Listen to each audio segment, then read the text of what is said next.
It's important to understand what the actual policy is on use of AI by students at the university. So we do have a policy at AUA dealing specifically with how students are allowed to utilize AI as a tool within their learning. This deals specifically with what they're allowed to do dealing with advanced AI such as ChatGPT. I'm going to show you this policy. This policy was put into effect in July 2023.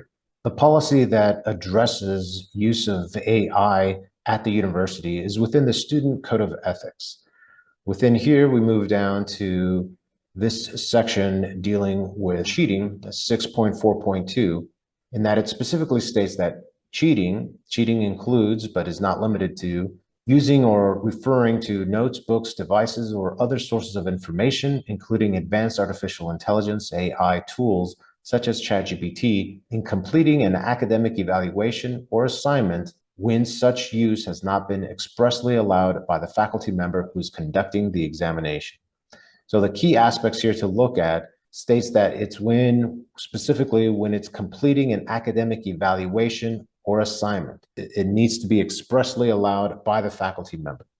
Now, notice that this falls within cheating, not within plagiarism. Plagiarism is a completely separate aspect. What we're talking about is a student using an AI tool when they haven't been allowed to, specifically during an evaluation or an assignment. So you as an instructor, you're the one that chooses when to allow them to use an AI tool for an evaluation or assignment. This policy was designed to be as flexible as possible and specifically to empower you as the faculty member. You're the one that's making these decisions. Now, it's important to have a proper mindset, of course, dealing with AI, in that this is a new tool, this is a new development in technology that we need to start to integrate within our teaching and learning in order to help our students develop these skills of using AI properly, developing their AI literacy. This is what's going to be expected of them when they graduate. This is what they're going to need to be able to have as a skill for their future employment. So that's why we need to start to integrate when it makes sense, when it's logical.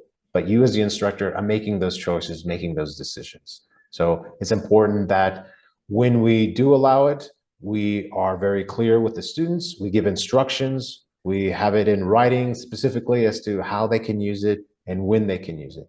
Additionally, it's very important that we are also ready to answer the question of why can't they use it? If there's an assignment that they're not allowed to use it on, we should tell them that as well, and then specifically give them reasons why. Why can't they use it for this assignment? Maybe it's to develop skills mastery. Maybe it's a preparatory assignment for a future assignment or a future course where they'll be able to use AI. But you need to be ready to give some specific reasons, because more and more students will want to know, why can't I use AI all the time? It's becoming an integrated technology. They're using it on their own, and they're still allowed to use it on their own outside of class, as long as it's not for an assignment or an assessment, because you're making the decision of when they can use that.